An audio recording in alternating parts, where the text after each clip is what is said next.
जहां श्री राम का नाम, वहां हनुमान अवश्य होता है। भावपूर्ण भक्ति कथा। भारत की पुण्य भूमि पर अनगिनत कथाएं जन्म लेती हैं, पर कुछ कथाएं ऐसी होती हैं जो केवल सुनी नहीं जाती, वे जीवन बन जाती है।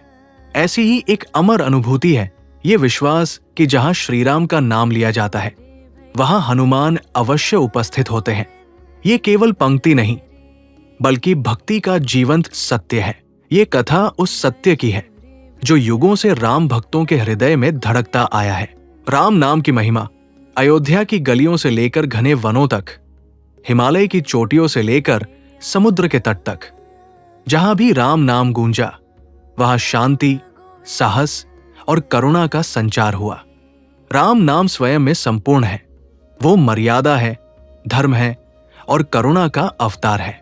कहा जाता है कि देवता भी राम नाम सुनने को आतुर रहते हैं, क्योंकि उस नाम में सत्य की शक्ति और धर्म की सुगंध है।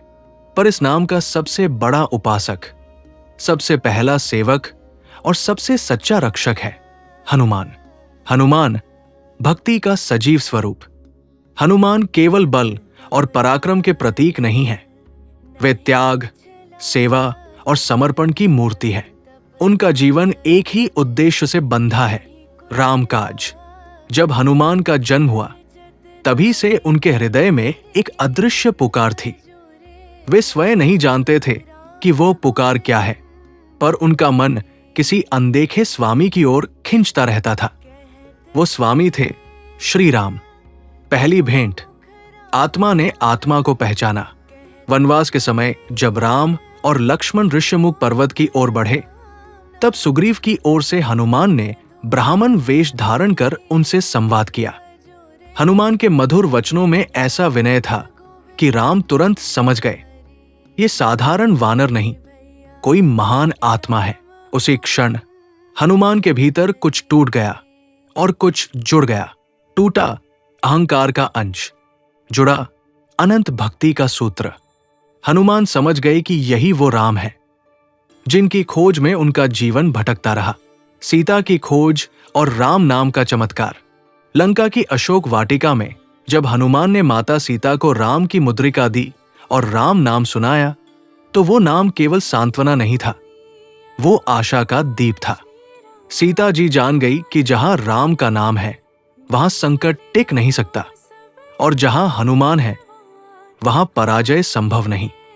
हनुमान ने स्वयं को छोटा कर लिया ताकि राम की महिमा और बड़ी हो जाए। यही सच्ची भक्ति है, स्वयं को शून्य कर देना। लंका दहन शक्ति नहीं, भक्ति की ज्वाला। लंका का दहन केवल क्रोध का परिणाम नहीं था, वो अधर्म के विरुद्ध धर्म की चेतावनी थी। हनुमान ने जब लंका जलाई, तब उनके मन में अहंकार नहीं था, केवल ये भाव था कि राम की आज्ञा सर्वोपरि है। कहा जाता है कि उस रात जहां जहां राम नाम का उच्चारण हुआ, वहां अग्नि ने विनाश नहीं किया। युद्ध भूमि में राम और हनुमान। लंका युद्ध में जब लक्ष्मण मूर्छित हुए और संजीवनी की आवश्यकता पड़ी, तब हनुमान ने पूरा पर्वत उठा लिया। पर उस अद्भुत पराक्रम से भी अधिक अद्भुत था उनका भाव। यदि राम का कार्य है, तो असंभव भी संभव है।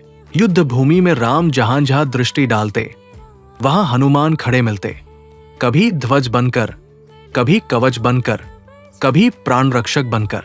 रामराज्य और हनुमान की सेवा। अयोध्या में रामराज्य की स्थापना हुई। चारों ओर सुख शांति थी, पर हनुमान के लिए सुख का अर्थ था सेवा।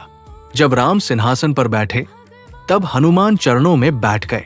राम ने कहा, हनुमान तुम भी मेरे साथ बैठो। हनुमान ने उत्तर दिया, प्रभु जहां आपके चरण, वहीं मेरा स्थान। वो विदाई जो विदाई नहीं थी। कहा जाता है कि जब राम ने धरती से विदा लेने का समय पाया, तब हनुमान व्याकुल हो उठे। राम ने हनुमान से कहा, जब तक धरती पर मेरा नाम लिया जाएगा, तब तक तुम वही रहोगे। यही कारण है कि आज भी किसी मंदिर में, किसी वन में, किसी गरीब की पुकार में, किसी संकट में फंसे भक्त की आंखों में, जहां राम का नाम है, वहां हनुमान है। आज के युग में राम और हनुमान।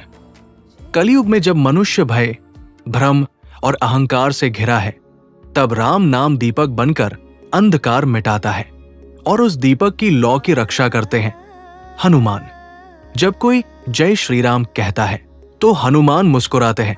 जब कोई रामायण पढ़ता है तो हनुमान सुनते हैं। जब कोई सच्चे मन से राम का स्मरण करता है तो हनुमान उसके संकट हर लेते हैं। राम नाम स्वयं में संपूर्ण शक्ति है। हनुमान उस शक्ति के सजीव रक्षक है। जहां भक्ति है वहां भय नहीं, जहां राम है वहां धर्म है, और जहां राम का नाम है वहां हनुमान अवश्य होते हैं। समापन। ये कथा केवल बीते युग की कहानी नहीं है, ये आज भी जीवित है। आपके विश्वास में, आपकी भक्ति में।